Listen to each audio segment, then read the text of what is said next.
Pensemos un momento en la evolución.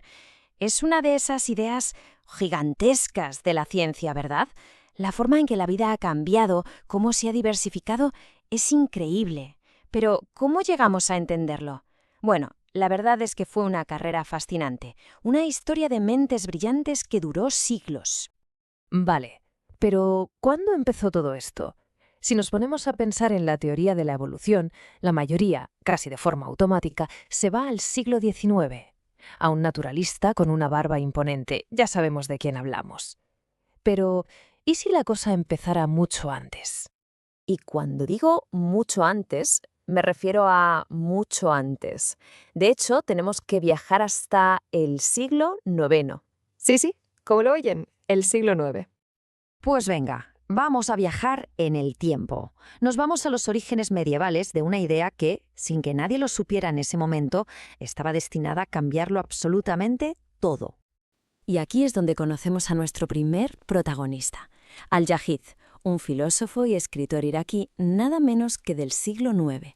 Propuso, así de claro, que los animales evolucionan. Empezó a conectar especies que hoy vemos como familia, ¿no? Zorros, lobos, perros, tenía todo el sentido. Pero es que fue incluso más allá. Llegó a sugerir que había un vínculo, una conexión entre los humanos y los primates. Imaginemos, una idea tan adelantada a su tiempo que fue como plantar una semilla que tardaría casi 1000 años en volver a brotar. Vale, ahora damos un salto enorme en el tiempo, casi 1000 años de golpe. Nos plantamos a principios del siglo XIX. Y aquí es cuando la cosa se pone seria. La idea de la evolución empieza a tomar la forma de una teoría científica de verdad, completa.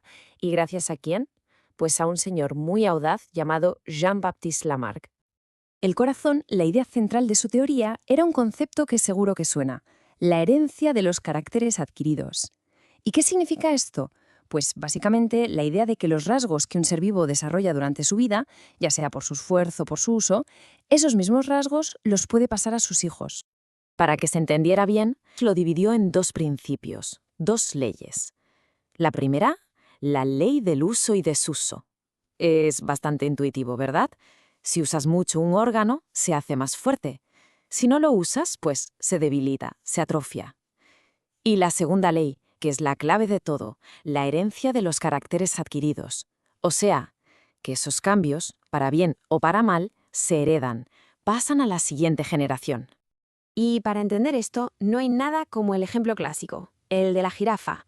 ¿Cómo lo explicaba Lamarck? Pues muy sencillo. Había una necesidad.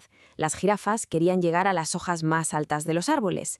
Eso las llevaba a hacer un esfuerzo, estirar el cuello y estirarlo y estirarlo. ¿El resultado? Pues que de tanto estirar, su cuello se hacía un pelín más largo. Y aquí viene lo importante. Ese cuello un poco más largo que habían conseguido con su esfuerzo, lo heredaban sus crías. Y así, generación tras generación, cuellos cada vez más largos.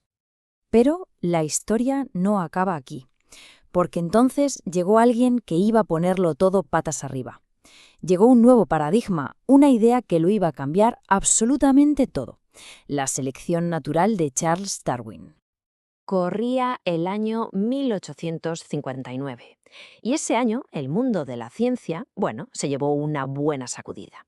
La razón, la publicación de un libro, El origen de las especies, la gran obra de Darwin. Y en ese libro estaba su idea central, la famosa selección natural. ¿En qué consiste? A ver, es un proceso en el que los seres vivos que tienen rasgos que les dan una ventaja en su entorno para sobrevivir, para comer, para reproducirse, tienen más papeletas para precisamente sobrevivir y reproducirse. Y al hacerlo, pues pasan esos rasgos tan útiles a sus hijos. Vamos a volver con nuestras amigas las jirafas, pero ahora vamos a ver la historia a través de los ojos de Darwin. Y es una historia muy diferente. Ojo, aquí no hay esfuerzo, no hay una necesidad de estirar el cuello. El punto de partida es otro: la variación natural. Dentro de cualquier grupo de jirafas, pues unas nacen con el cuello un poquito más largo y otras un poquito más corto. Así, por puro azar. ¿Qué pasa? Que si viven en un sitio con árboles altos, las que por casualidad tienen el cuello más largo, pues comen más. Y si comen más, es más probable que sobrevivan, que tengan crías y que les pasen sus genes de cuello largo.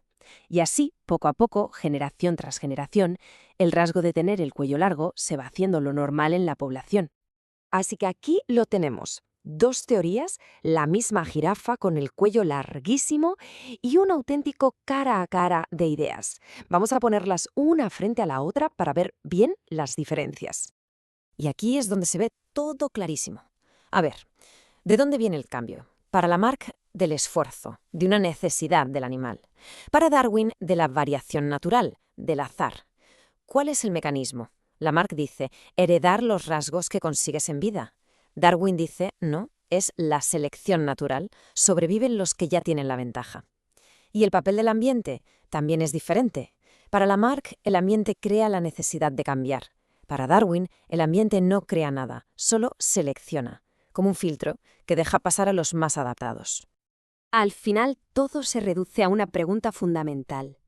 ¿El cambio es algo que se provoca por necesidad, como decía Lamarck, o es algo que ya existe y que la naturaleza se limita a seleccionar, como proponía Darwin? Esa es la gran diferencia. Bueno, y después de este cara a cara, ¿quién ganó? ¿Cuál fue el resultado de todo este debate? Vamos a ver qué legado nos dejaron estas ideas y por qué siguen siendo tan importantes hoy. A día de hoy, las cosas están claras. La teoría que ha sido aceptada y demostrada es la de Darwin, la de la selección natural. Pero ojo, esto no significa para nada que haya que tirar a la basura el trabajo de Lamarck o que no sirviera para nada.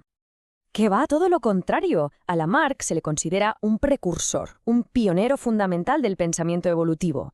Fue de los primeros en atreverse a decir en voz alta que las especies no son fijas, que cambian y que el ambiente tiene mucho que ver en ese cambio. Y eso en su época era una auténtica revolución.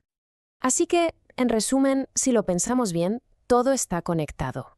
Desde esas primeras intuiciones, casi proféticas, de Al-Jahiz en el siglo IX, pasando por la propuesta tan valiente de Lamarck y llegando hasta la teoría revolucionaria de Darwin, cada uno de esos pasos fue absolutamente clave para que hoy podamos entender un poquito mejor la increíble, la maravillosa diversidad de vida que hay en nuestro planeta. Toda esta carrera por el conocimiento nos ha enseñado a mirar el mundo con otros ojos. Pero la ciencia nunca se detiene, y eso nos deja con una pregunta flotando en el aire, una pregunta fascinante. ¿Cuál será el próximo gran salto? ¿Qué será lo siguiente que descubramos sobre el increíble misterio de la vida?